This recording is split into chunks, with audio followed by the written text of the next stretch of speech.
Hi everybody, this is Peace Daddy, Mr. Dollar here. I am doing a part of a whole series of lessons. Today is part 4 in a whole series of lessons on mixtures and solutions. Today we are going to be talking about a solution and a saturated solution. So I'll hold the card up there for you if you want to pause the video, and that way you can read through what we're going to do. All right, so it says the materials that you need are 2 glasses, salt, water, and a spoon. So you could definitely do this one at home. So I have my 2 glasses back here, and I made sure that they're clear glasses so we can see everything that's going on inside. And I have my salt in a little container right there, and water. So I have a measuring cup here with some water in it, and it says that I need a spoon. And I've got a spoon right over here that I can use.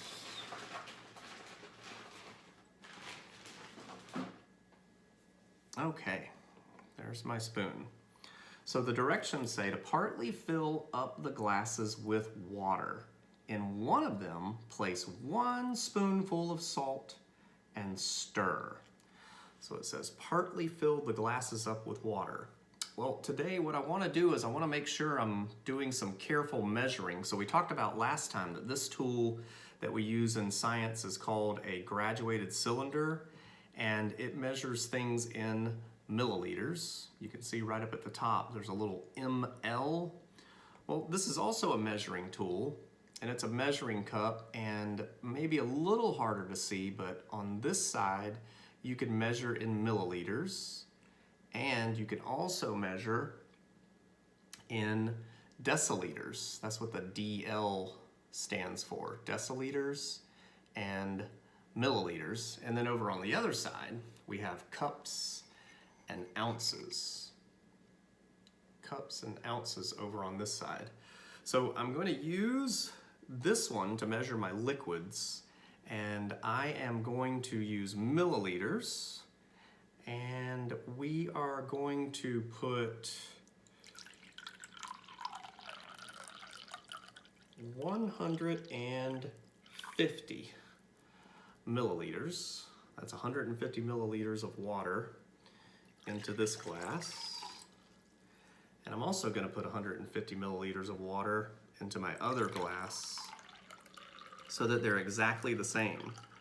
One of the things that we talk about in 5th grade science is that when we do activities like this, we make sure that everything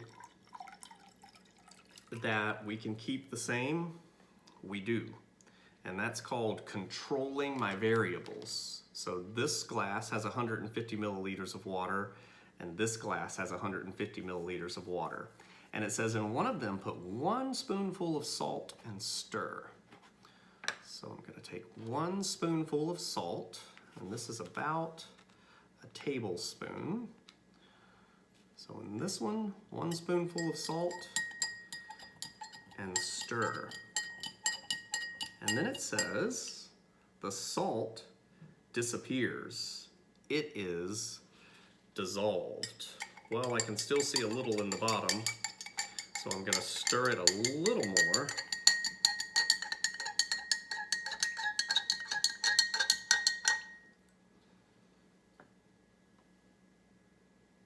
And you can tell that there's still some of the salt that's in suspension. But after a while, the water starts to clear. And if we wait just 1 minute, the cloudiness goes away. I'll put it back down. Just give it 1 more minute. And we can tell that it's clearing up real nice. And there's hardly anything, if anything, at the bottom of the glass. So the salt is in solution. It's still there, but we can't see it. It looks like it disappears. That's how we know when something is in solution. Okay, so the rest of the directions say, now in the second glass, add a little more than 1 spoonful of salt and stir. A little more than 1 spoonful. So I'm gonna put a heaping spoonful in this one. Okay, before I was real careful and I made sure that my spoon was nice and flat, so I'll put a heaping spoonful in there and then just a little bit more. And I'm gonna stir that one up.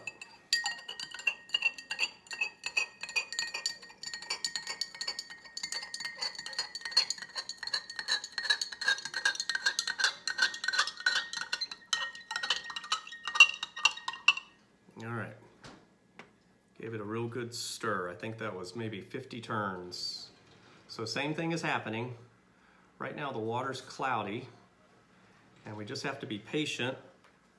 While we're waiting on that one, we can come back and look at this one. Perfectly clear. Doesn't look like there's anything there. And if you remember from last time, I wanted you to think about how we could get the salt back out of the water. How we could separate the water and the salt back out again. Now take a look at what's happening in this one. I added more salt than in the first one, probably close to 2 tablespoons, but it's getting very clear. So the salt has disappeared as well. So the directions say continue adding salt to this second glass until no matter how long you stir, no more salt dissolves. Some of it always remains at the bottom. This is a saturated solution. So, interesting. If I add maybe another heaping spoonful and I stir, let's see if my 150 milliliters of water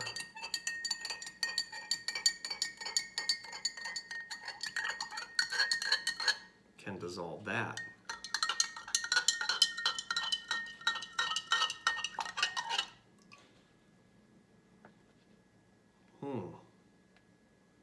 It's looking pretty cloudy. I'll have to wait a few minutes and see what happens. Just gonna let it rest right here. There's a couple of things that I want to introduce to you, some new terms that when we're talking about solutions, things that you can be thinking about. Whenever you have a solution, there's always 2 parts, okay? The part that is doing the dissolving, the larger part usually, in this case the water, has a name, and because it's the bigger part or the larger part, the way that I remember it is it's the longer name. It's called a solvent. S-O-L-V-E-N-T. And then the part that you put on the inside, the part that gets dissolved, that part is called the solute. And the word is just 1 letter shorter, S-O-L-U-T-E. That's the solute. Now in this one, I don't know if you can tell, but I can see that there's a little bit of the solute in the bottom. There's a little bit of salt in the bottom. And if you wanted to make sure, you could take more of your solute and put it into the solvent and stir it up. And if the solute is still at the bottom, it means that you've created a new type of solution called a saturated solution. That means that no more of the solute can be dissolved by the solvent. So let's take a look at the back of the card. This is statement number 4 that goes along with card number 4. And it says, with the addition of more salt, the water, which could no longer dissolve it, became a saturated solution. Okay, so thank you for joining me again. This has been part 4 in a whole series of lessons about mixtures and solutions. Thanks for watching.